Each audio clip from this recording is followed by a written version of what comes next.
আসসালামু আলাইকুম। আপনারা সবাই কেমন আছেন? আমি তো আলহামদুলিল্লাহ ভালো আছি। তো ভিউয়ার্স, আবারও চলে আসলাম আপনাদের মাঝে আরও একটা ছোট্ট ব্লগ নিয়ে।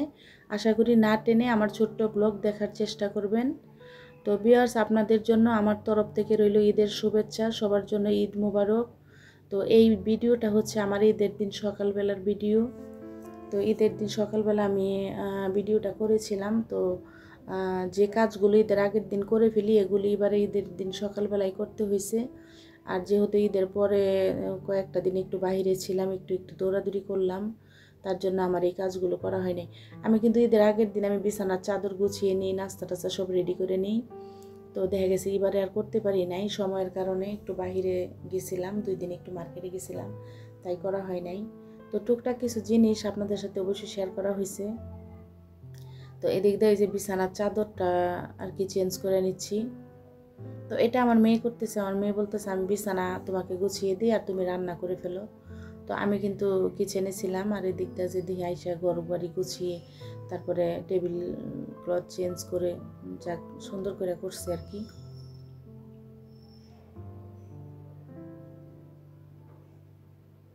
দেখুন, আর এদিক দিয়ে যে আমি যে 3D একটা টেবিল ক্লথ কিনেছিলাম, এটা এখন চেঞ্জ করে আমি আপনাদেরকে মানে বিছিয়ে তারপর দেখাচ্ছি।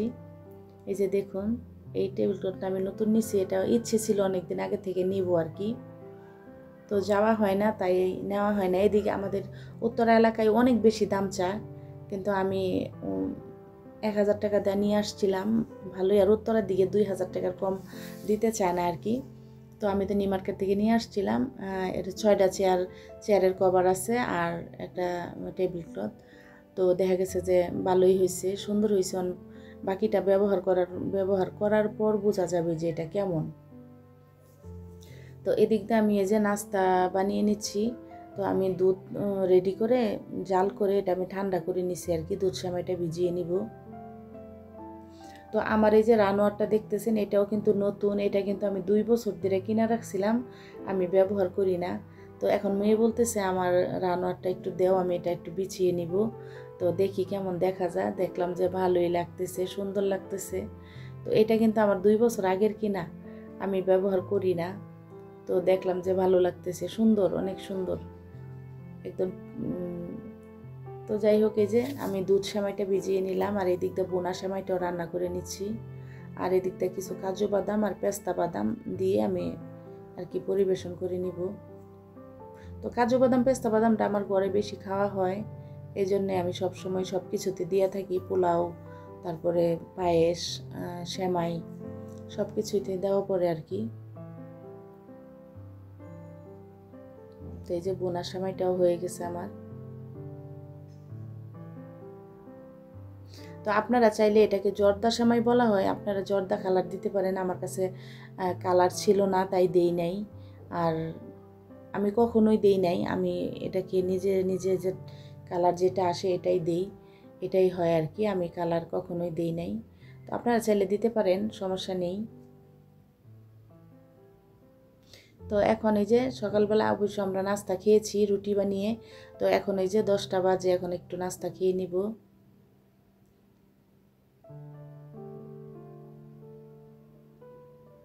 মেয়ের সময় বাড়তেছে খাওয়ার জন্য। তো আপনারা কে কীভাবে ঈদ করলেন আমাকে জানাবেন কমেন্ট করে। তো আমাদের ঈদ তো কেমন হয় এটা তো বুঝেনি, এটা তো আর বলার কিছু নেই। আমার যেহেতু আমার হাজব্যান্ড নেই ঘরে, একা একা আমার সব কিছু কিনতে হয়। বাজারগুলো শুধু কয়দিন ধরে করছি, কিন্তু কোনো কিছু গুছায়া উঠতে পারি নাই, কারণ একা একা সব আনতে হয়, একা একা সব বাজার টাজার করতে হয়।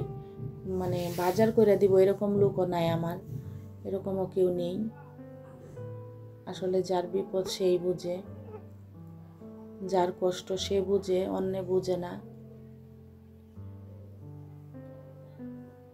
তো এই দিকটা 10টার পর এখন একটু রান্না বান্না শেষ করলাম, করে তারপরে একটু রেস্টে ছিলাম আর কি একটু। তো ভাবলাম যে সবার ভিডিওটা একটু দেখি, সবাই কি ভিডিও আপলোড দিল যে ঈদের ভিডিওটা, তো দেখতেছিলাম আর কি সবার ভিডিও। মেয়ে বসে বসে আইসক্রিম খাচ্ছিল।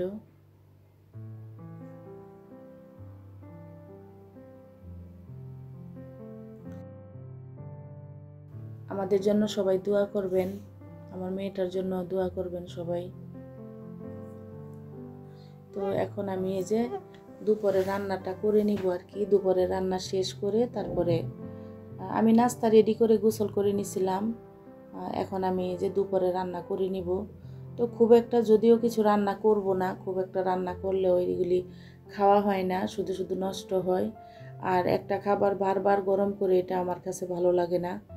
একবারের বেশি দুইবার গরম করতে গেলে আমার কাছে আরও খারাপ লাগে এটা। তো এখন শুধু রান্না করব 2 বেলা খাওয়ার জন্য। তো যদিও 2 বেলার জন্য করেছিলাম, কিন্তু পোলাওটা খুব বেশি হয়ে গেছিলো, বুঝতে পারি নাই। এখানে 2.5 পট চাল রান্না করছিলাম, কিন্তু আমার পোলাও অনেক বেশি হয়েছিল।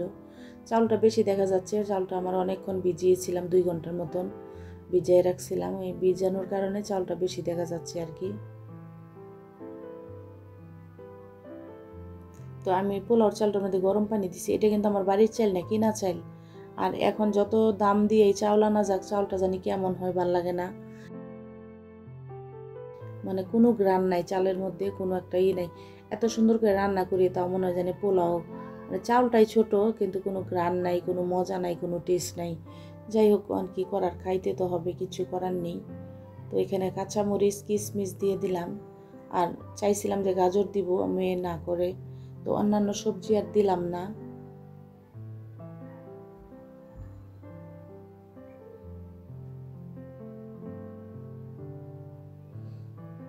তো এই তো, আর এদিক দিয়ে পোলাও রান্না হয়েছে, মুরগিটাও রান্না করে নিব।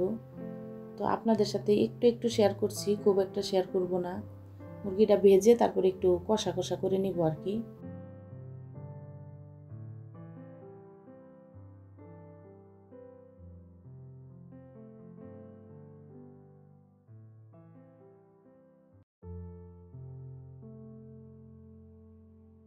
তো আমার ভিডিওটা কেমন হলো সবাই দেখে কমেন্ট করবেন, অবশ্যই দেখার চেষ্টা করবেন আমার ভিডিওটা। তো এই তো আমার রান্না হয়ে গেছে। সবাই ভালো থাকবেন আর আমাদের জন্য দোয়া করবেন। আর আমার ভিডিওটা যদি কোথাও কোনো অংশ আপনাদের একটুও ভালো লেগে থাকে তো প্লিজ একটা লাইক দিয়ে দিবেন। আর আমার চ্যানেলটাকে সাবস্ক্রাইব করে আমার পাশে থেকে যাবেন। তো সবাই ভালো থাকবেন। খোদা হাফেজ। আসসালামু আলাইকুম।